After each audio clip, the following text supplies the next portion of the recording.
শুভ দুপুর বন্ধুরা, রান্নাবান্না সব কমপ্লিট হয়ে গেছে। আমি রান্নাবান্না কমপ্লিট করে আপনাদের সামনে নতুন একটা ভিডিও নিয়ে চলে এসেছি। আমি রান্নাবান্না দিয়ে কী করেছি দেখুন। দুপুরের মেনুতে আমি কি রেখেছি: সাদা ভাত প্রতিদিনের মতো, এখানে আছে শুক্তো, দুধ শুক্তো,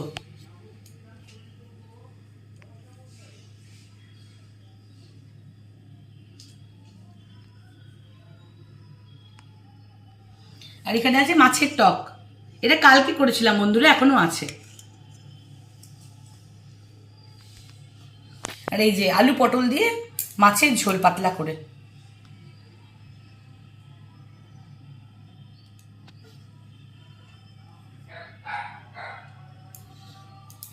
আর সেম এখানেও তাই, আলু পটল দিয়ে মাছের ঝোল, ঝাল ছাড়া মায়ের জন্য।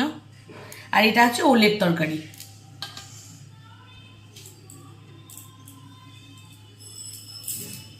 আজ এ পর্যন্তই বন্ধুরা। কেমন লাগলো আমার মেনু আপনারা জানাবেন, আর আপনারা কি রান্না করেছেন সেটাও জানাবেন। আর আমার ভিডিওগুলো কেমন লাগছে আপনারা কমেন্টের মাধ্যমে জানাবেন। আর আমার ইউটিউব চ্যানেল থেকে দেখলে একটা সাবস্ক্রাইব করে দেবেন, আর আমার ফেসবুক থেকে দেখলে একটা ফলো করে দেবেন বন্ধুরা। টাটা, আপনারা সবাই ভালো থাকবেন।